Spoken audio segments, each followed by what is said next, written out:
I'm just going to do a little bit of an introduction. Today's webinar is Managing Change, and it's something that's kind of dear to my heart. I think because I've worked in healthcare for most of my career, change seemed to be the only constant. We're always dealing with shrinking budgets or increased demand, or there's always challenges in healthcare. And those of you in the audience that are from healthcare, I'm sure you're quite aware of some of those.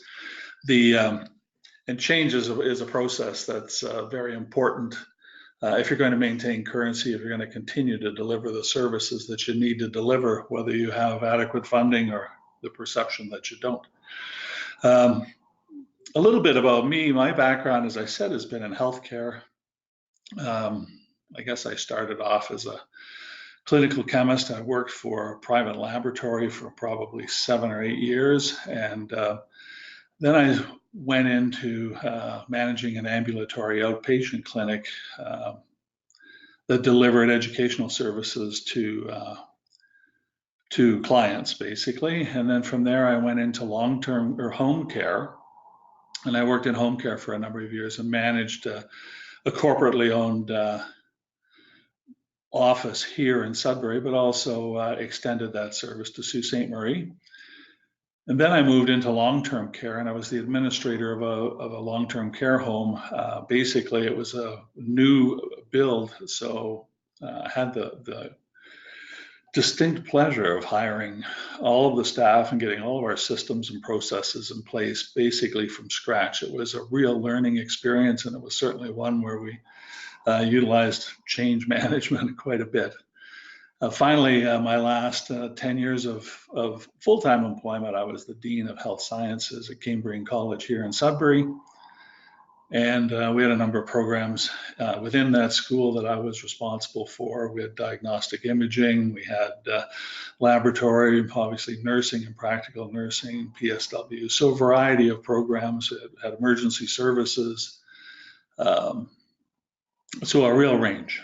And then I retired, and then I came back, and I thought I'd use some of my background and expertise to talk about change management and lean practice, and see if I could at least help some people in the industry, because it is something that in healthcare we do certainly have to do a lot of work to meet the challenges of an increasing demand in an aging population. So now I'm a consultant with PACE, Partners in Achieving Change Excellence. I've been here for about maybe half a year. So today's presentation, again, is Managing Change, and a little bit about PACE. PACE's mission is to deliver practical solutions to as many organizations as possible. So we don't work just in healthcare. We work in industry, the mining industry. We basically go in, we do lean training. We also do organizational reviews to see if there's any way that we can improve the efficiency and effectiveness of an operation in line with the demands and needs of their customers. We've worked with a number of companies. Here's a list of a few of them. We worked with the city. We've worked with the Northeast Specialized Geriatric Services, Northern Hospitals, long-term care facilities, mining companies. As I said, quite a variety. A little bit about lean. I'm sure all of you are aware of lean, but lean is basically a process to eliminate waste. And though we often think we're running as fast as we can, there's a lot of opportunities to simplify processes, or in fact remove processes that don't add any value. So that's what we look at when we go into an organization, is are there opportunities to declutter and make things easier, to improve quality, improve productivity, and hopefully reduce costs, so that we can either spend more time with our clients or we can see more clients.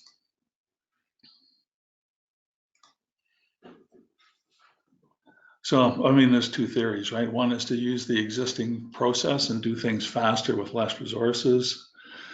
But the other one is to allow a freeboard so we can take in more customers to grow. And basically, it's not doing more with less, it's doing more with the same.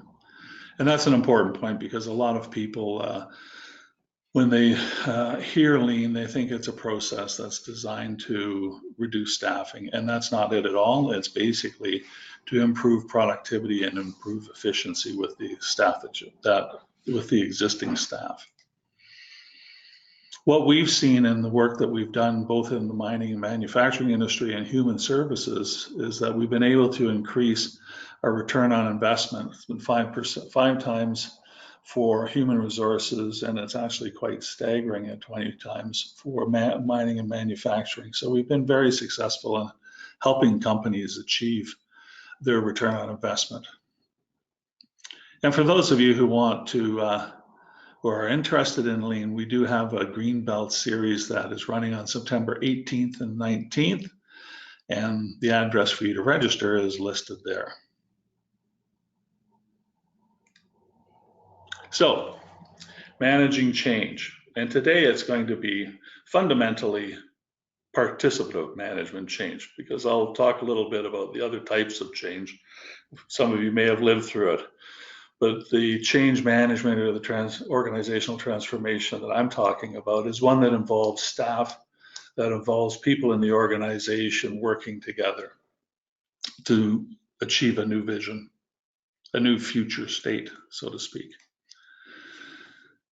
So change is quite simply anything that's different. It disrupts our usual way of doing things. A lot of times change involves a cultural shift too, and that's where a lot of the challenges are, because people usually like doing things the way they always have, and though people will tell you up front that they do enjoy change and they like change, fundamentally, I don't think that's true. It certainly hasn't been my experience, because I, for a long time, was someone that said that I like change, and I don't.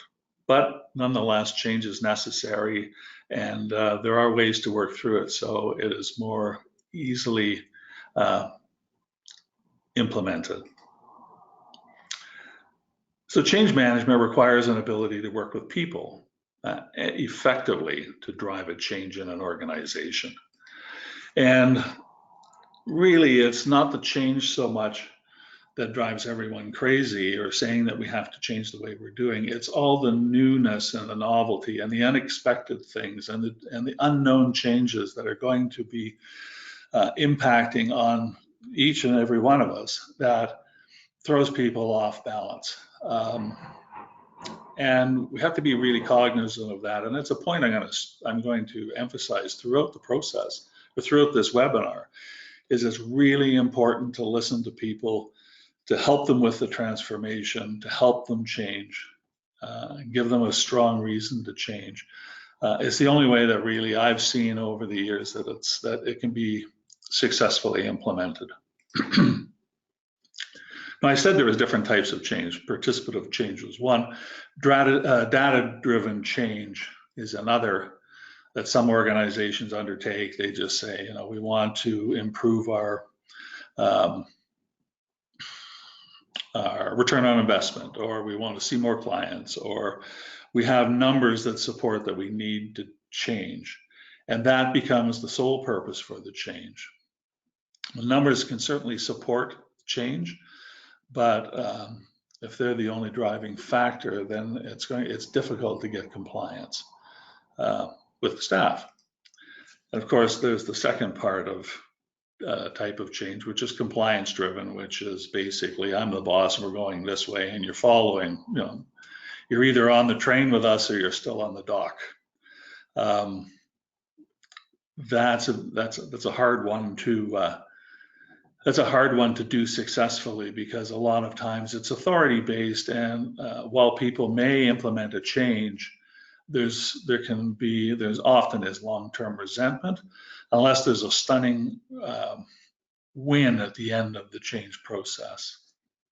The change management process that I've been most involved with over the years is participative change, and I'm quite happy about that, because it allowed me to participate in what needs to happen in an organization.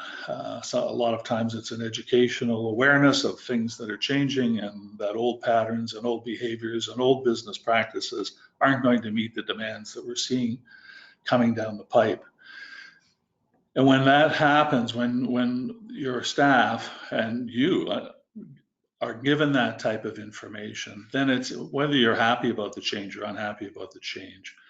It does give you an opportunity to ask questions, to be involved, not to be surprised, and realize that the values and skills and attitudes of the people in the organization are what make it what it is, and that we have to work together to get through the process. And if you're the change agent, if you're the leader, then it's really your job to help people transit through the change. And some of the language is from the current state to a desired future state. And you have to have a clear understanding of what that future state is, what it's going to look like, how we'll know when we get there, and so do your staff. Because if they don't, then it leaves the changes that you're putting in place dimensionless. It doesn't really fit with where you want people to go, and people don't know where to go. So they're setting off on a journey and they don't have a roadmap. It's not really a recipe for success.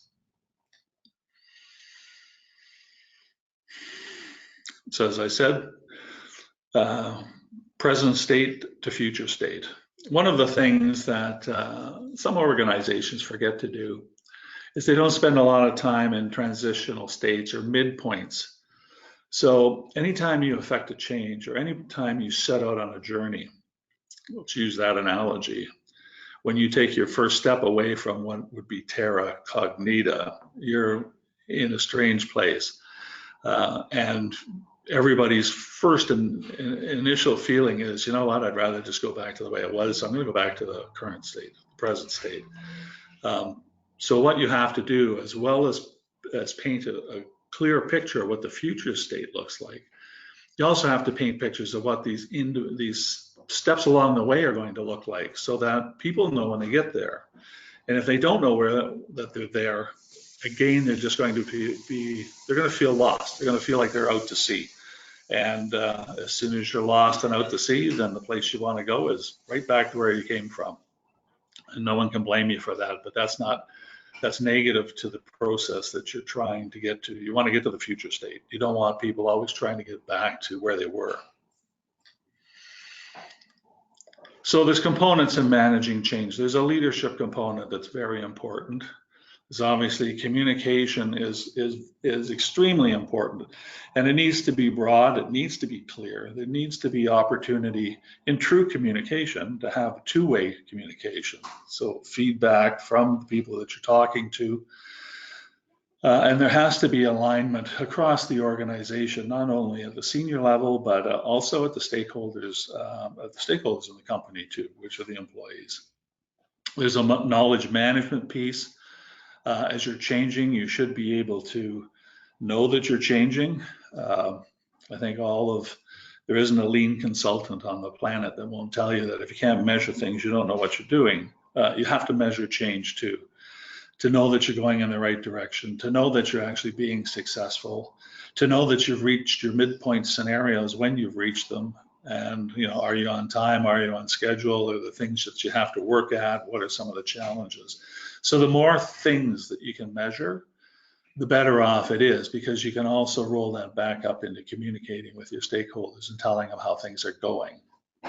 And the final part and final component is enterprise alignment, which means the organization from top to bottom has to be supportive of the change and has to be there to help whenever required.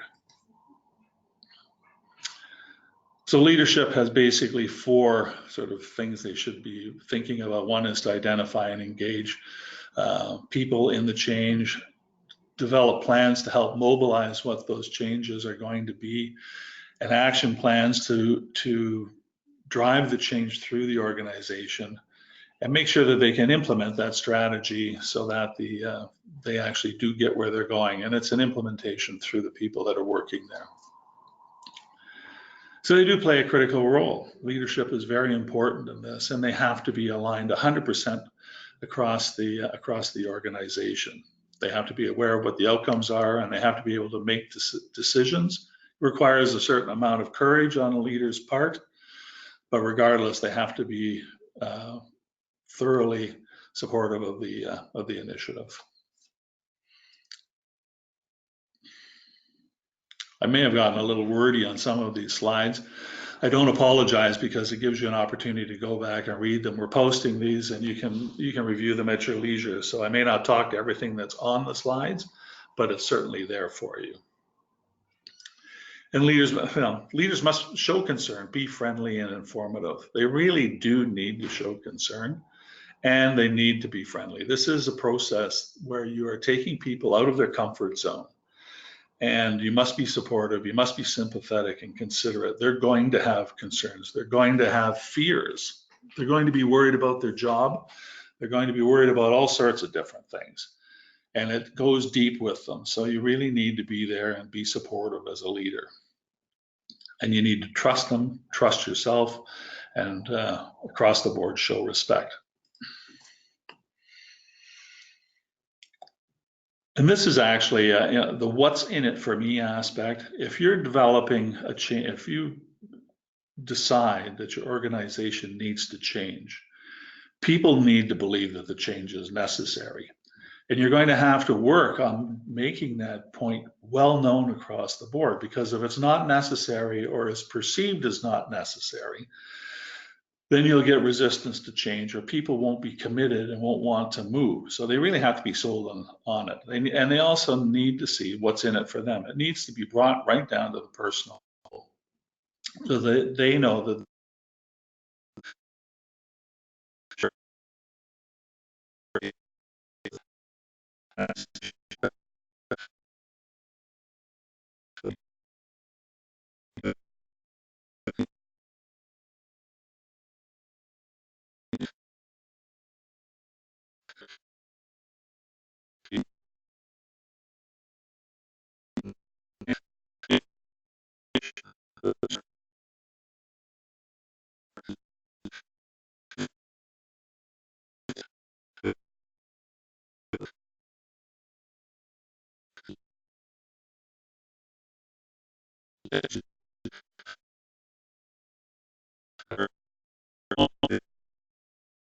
it will be better for the worker too. So communications and stakeholder engagement, there's a number of steps in this this aspect of driving a change process. There is a science in the communication. So I mean, communication is simply who says what to whom and with what effect. And we want the right effect. And we want the whom to be the right audience. And how we communicate as an organization is as much a part of the organization's culture as it is about what we're trying to change and what we're trying to do and what communication channels we have. So if we have a variety of communication channels, the more that you have, the more that you can get your message out, the clearer that message is going to be heard by your stakeholders.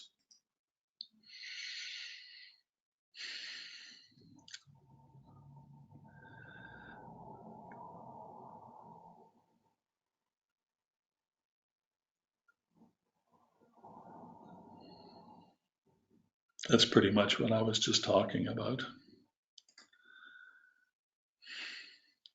So once you have an idea of how you're going to communicate to people, and everyone agrees that that's what we're going to say, then you have to just develop plans to make sure that it is delivered in a way that people hear the message.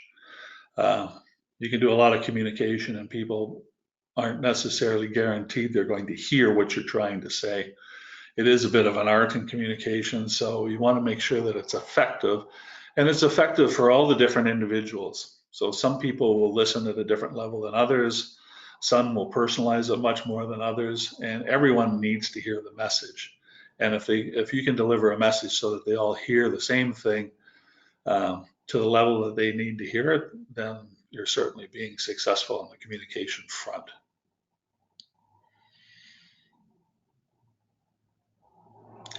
So in talking about communication, as I was saying, you need to analyze the needs of the audiences and some of their concerns. You need to have clarity about the goals and objectives that the communication is intended to accomplish. You don't want to talk for the sake of talking. You want to talk in a way that people understand why you're going through the change, how it's going to affect them, how it's going to affect to make the organization better, what are some of the challenges along the way. It's not the right time to sugarcoat things. It's basically the time to tell people that you know where some of the walls are, but we're going to figure out ways together on how to get around them. We need governance in your communication strategy. So who's responsible? What are the roles and responsibilities of people that are delivering that communication effort?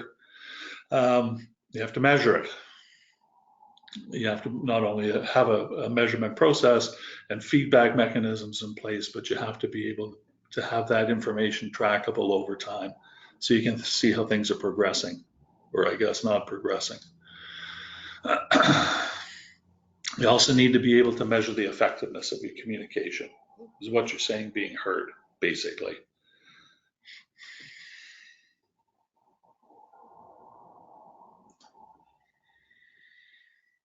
And you need a clear vision. And this part is really important, and sometimes it's overlooked, but people do need a very clear picture or an image of where they're going and why it's different than where they are. And if you could paint that picture to satisfy all of their senses, you know, they could hear it, they could see it, they could smell it, they could feel it, they could touch it, they know that they're there when they get there.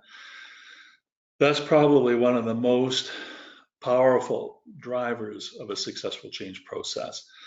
And you need that sort of clarity of vision and clarity of, you know, we've reached the next stage for all of your midpoint scenarios. Also, it's motivating. And it also it allays fears. People are no longer lost at sea. They found an island. It's a midpoint on the way to their final endpoint scenario or their final vision of where they need to go. So they know they're going in the right place. It's reassuring, it's comforting, and it lets them know that they're actually going in the right direction.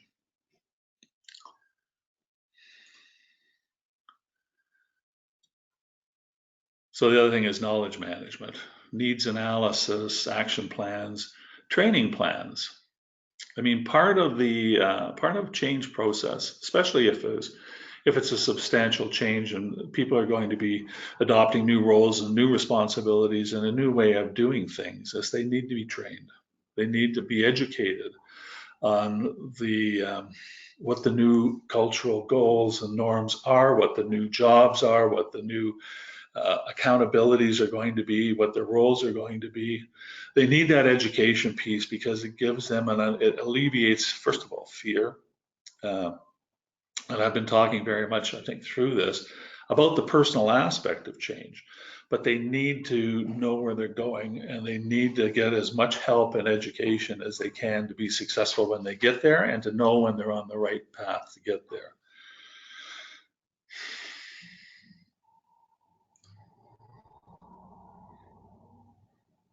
Okay, and as I said, you start with, you know, the current state, which you have to establish a degree of dissatisfaction with the current state. You can't be comfortable here.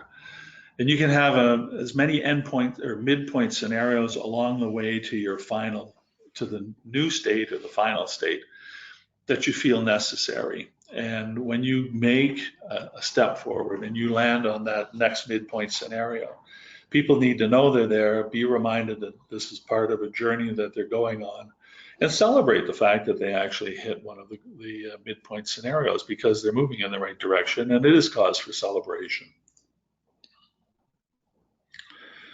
And you need to be able to sustain the change because it is an overwhelming nature of people that they really are wedded to the past in a lot of organizations, and they're more than happy to go back to the way things always were because they're aware of it, they're familiar with it, they know what their roles were, they knew what the relationships were in their position as it was in the past.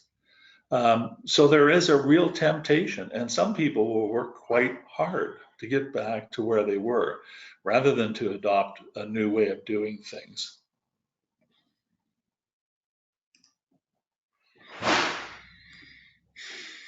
The organization needs to be aligned. There's no room for it not to be on this. Any transformation, it has to be 100% in line with where they're going, where they are at the moment, and what the gap is between the present state and the future state.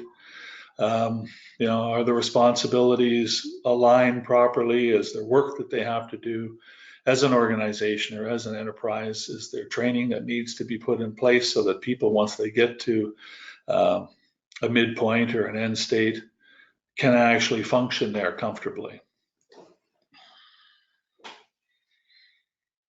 Okay, key messages, identify resources and communication channels, establish a detailed timeline for delivery of messages so that you're delivering messages when they should be delivered. You're not saying things too late and letting people, sit on their hands wondering have they reached where they're supposed to be, or what's the next challenge, and then you have to surprise them basically and not give them time to adjust to the new requirements that they're going to be involved with. And the biggest part, once you start working forward on a change, is managing resistance. And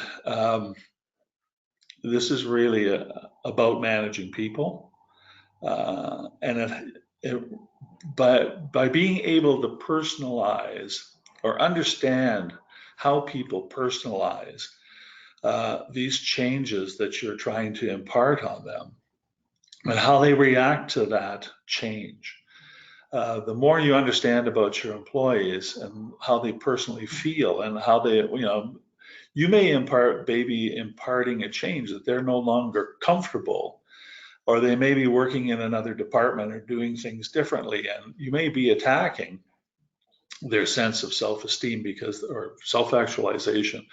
The higher functions, this is basically Maslow's hierarchy of needs, but you can't be a full person unless you basically hit all of these things. The physiological part is obvious, like it's food, water, that sort of thing. Safety is just that. People need to be a whole person. You need to feel that you belong, that you have love in your life. You also have to have a certain degree of esteem, and all of those build to have the individual be self-actualizing. And when you impart change, this usually takes a bit of a hit, and for some it's bigger than others, but it can't be ignored. And you need to address what their concerns are. And resistance is a critical element of organizational activities. I mean, you get it all the time. As a manager, it's things that you have to deal with. And sometimes resistance is good because you can unite people to resolve tension. But at the other point, you can have resistance, and that resistance is actually negative. It's people trying to derail the change process. There's a couple of types of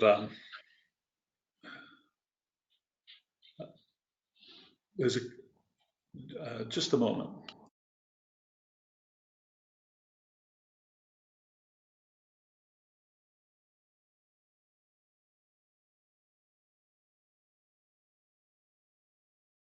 Okay, I'm back. Sorry about that. I wasn't sure if I was having trouble with my microphone.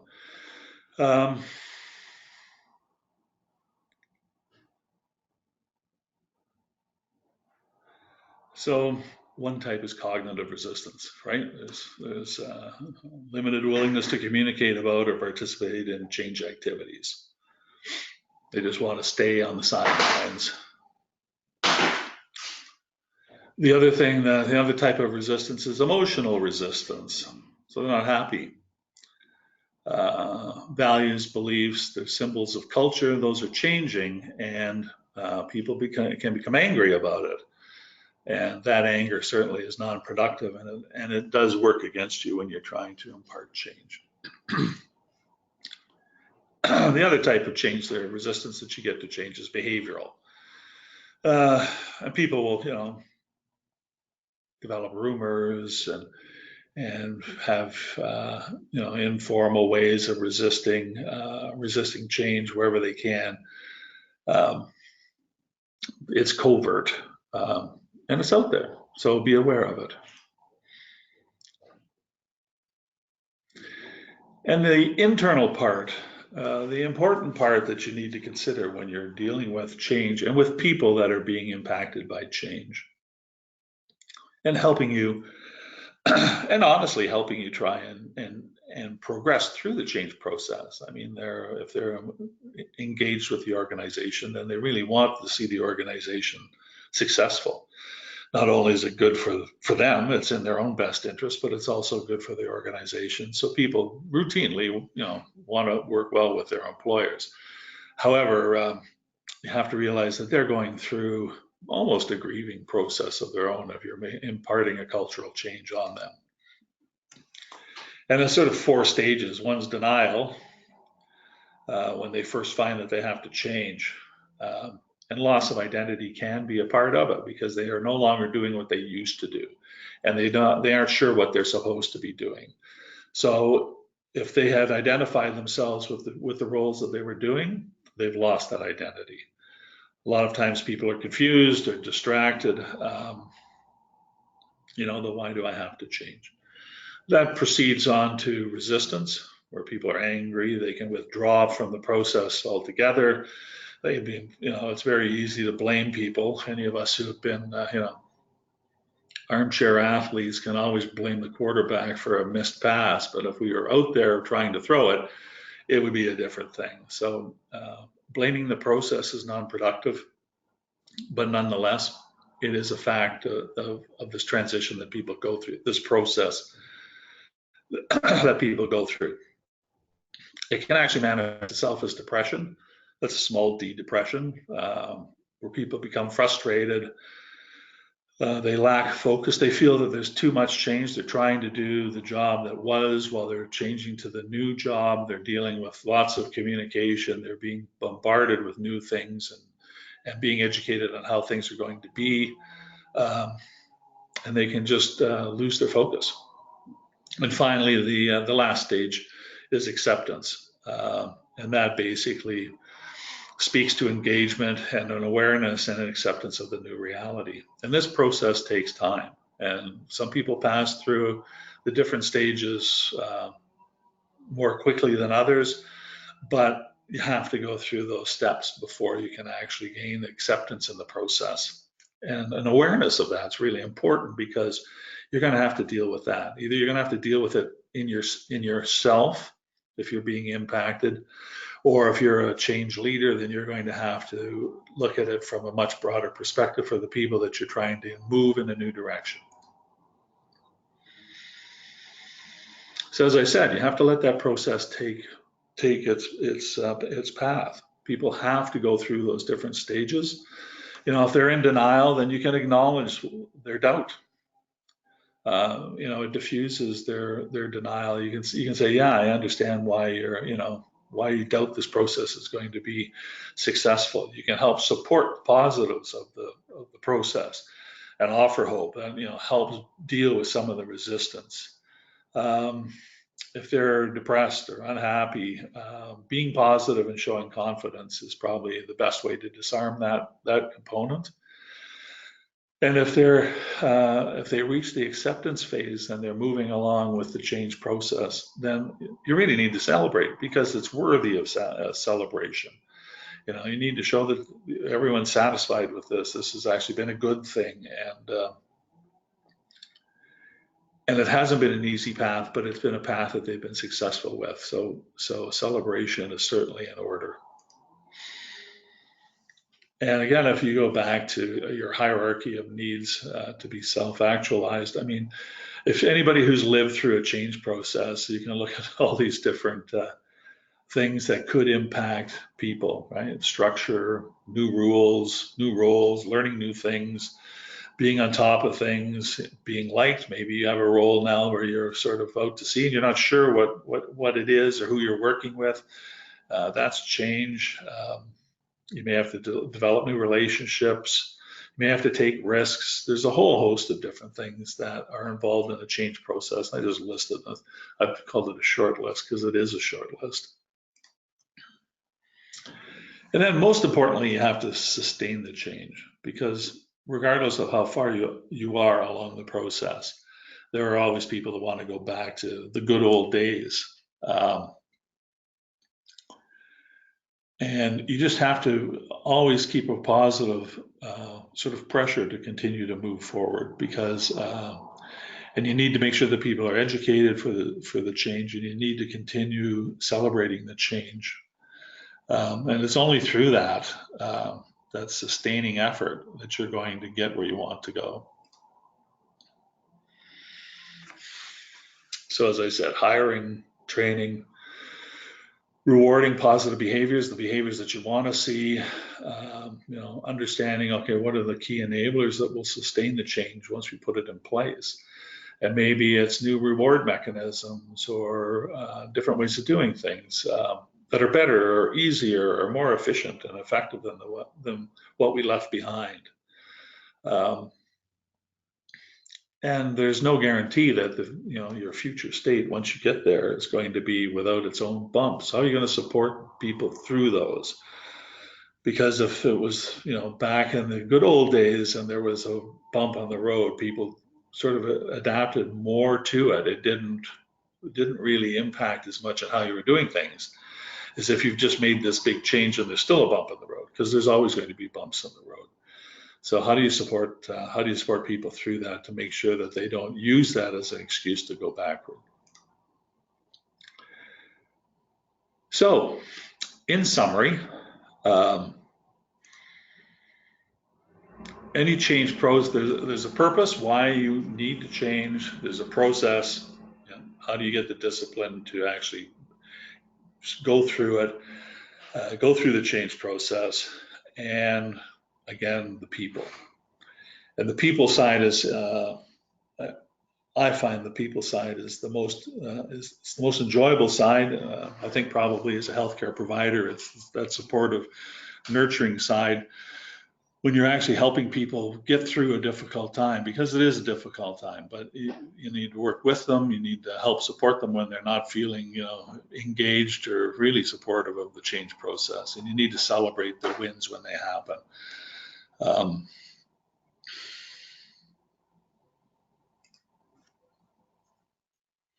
So really, again, in summary, you need to define the change management strategy. You need to have a team, first of all, or you need, not first of all, but you need to pull together a strong team that will help you drive this change process and be unwavering in their commitment, because you don't want a weak link on your team. You want to develop a sponsorship model. You want to develop change management plans, and you want to take actions and implement those plans. You really want to reinforce the change, collect feedback, diagnose gaps and manage resistance, and implement corrective actions and celebrate successes. And analyzing feedback is important, and collecting data is important. I know there was one significant change that I went through when I was working in a lab quite a number of years ago, actually long enough ago that we were implementing a computer system. So before, it was a long time ago. So I've just given you an inkling of how old I am. But regardless, we were going from what was basically a manual system to a computerized system. And the road ahead looked really rocky. And of course, that type of technology in those days was scary. It was intimidating. It wasn't ubiquitous like it is now. So people didn't understand computers that much. They may or may not have had, a very basic system in their house. But the chant from the people that were leading the change process was, once we get where we're going, you won't recognize how you survived the way you used to do it. And I have to tell you that was prophetic because once we made that change, that reinforced the change. That made everyone comfortable with the change that we had just implemented because it was true. It wasn't rhetoric and it wasn't, a pacifier. It was basically something that was true. And we looked back after about 2 months of working with the new system, and all of us agreed that we couldn't believe how much better it made things, how much more, how it simplified the work that we were doing. And how could we have ever done it the way that we did? So when you're driving change, you have to create urgency. You have to create dissatisfaction with where you are. And that could be from any number of things. We're inefficient, we're losing money, we can't go on this way, or we're going to have to lay off staff. It has to be a real point, but you also have to create a great deal of dissatisfaction with the current state because you have to get people unenamored with it. As I said, you have to form a powerful coalition. You need your team that's going to drive this change to be 110% behind you. They have to be committed to the change, and it has to be an unwavering commitment. They have to be your champions. They have to be, your cheerleading squad. They have to be the ones that are willing to hold hands and help people through difficult times because you're going to hit those bumps on your transition. You have to create a really clear vision for the change, where you're going, what it looks like when you get there, why you have to get there, how you will know that you're there when you do get there. Paint the best picture that you can for the future state. This is what it's going to look like. This is what it's going to feel like. This is what it's going to be. This is where it's going to improve. You need to communicate that clearly to everybody. You need to remove obstacles, whether it's old processes or policies and procedures,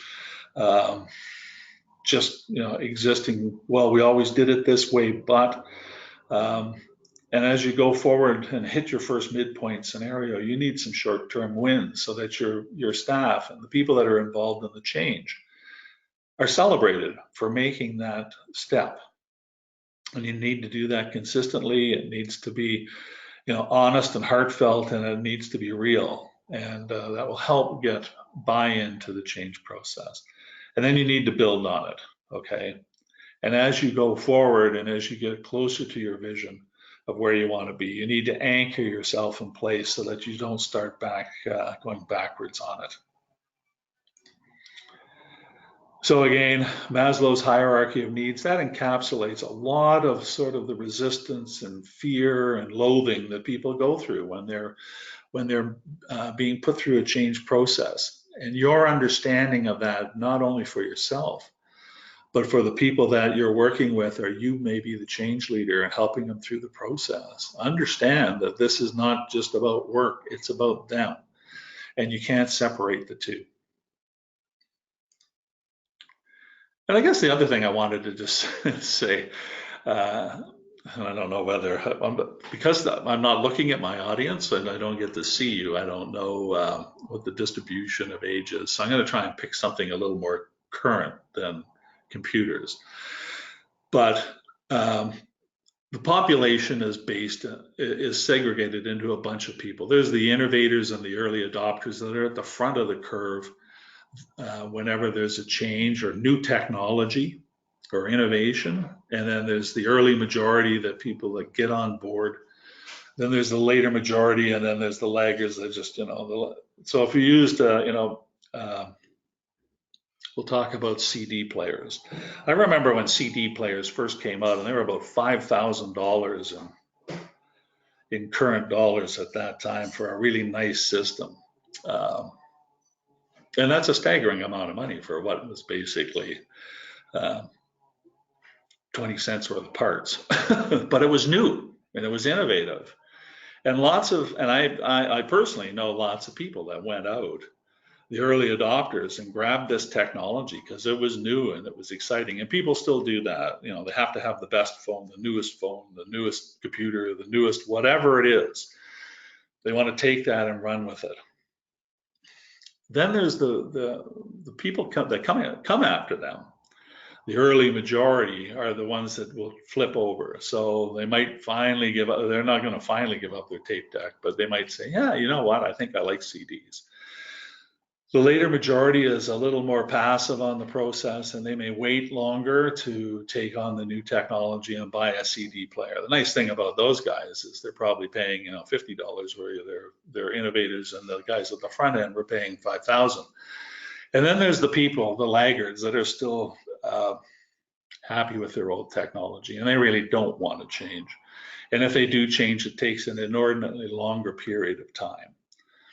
So if you look at that type of population distribution, whenever you want to do a change, the same people are going to be there.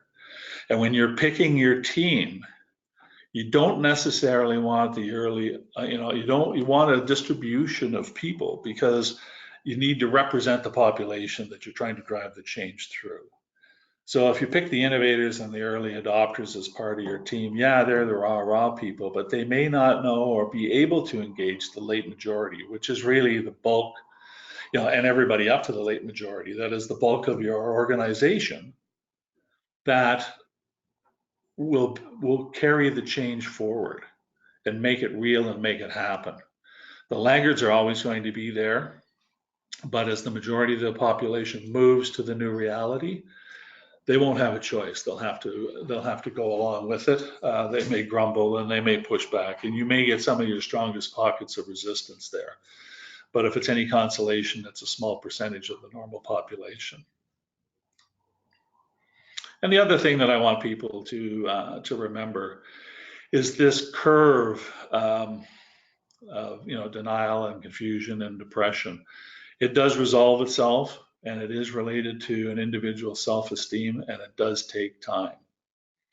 So a sensitivity and awareness to that process, because it impacts everyone and it impacts everyone slightly differently. It's still a process that everyone goes through. So that basically is the end of the presentation that I have.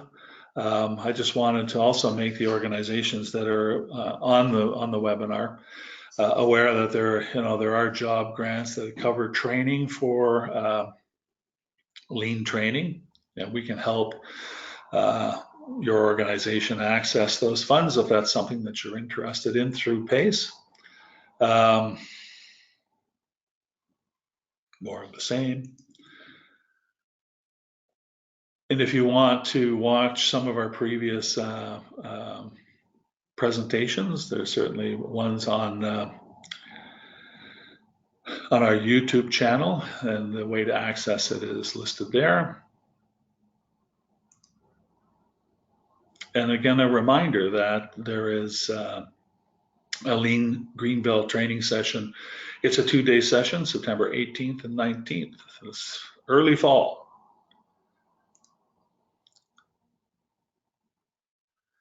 And there's our contact information. So if you have any questions, I'd be happy to do my best to answer them. I've just turned the question thing on. So I'll give you covered quite a bit of material. So hopefully I've given you some food for thought, and at the same time, I've tried to put as much information as I could find on the slides so that you can review it at your leisure too if you have questions.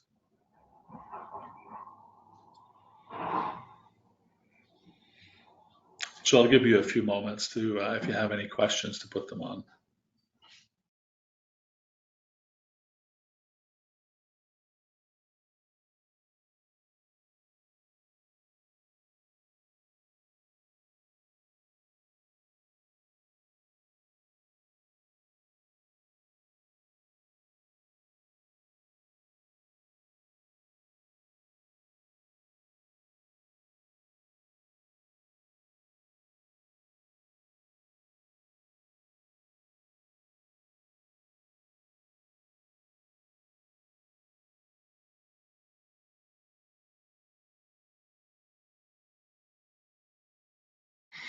Okay, I don't see any questions coming forward, so I'd like to thank you for your time. I hope that you found this informative, and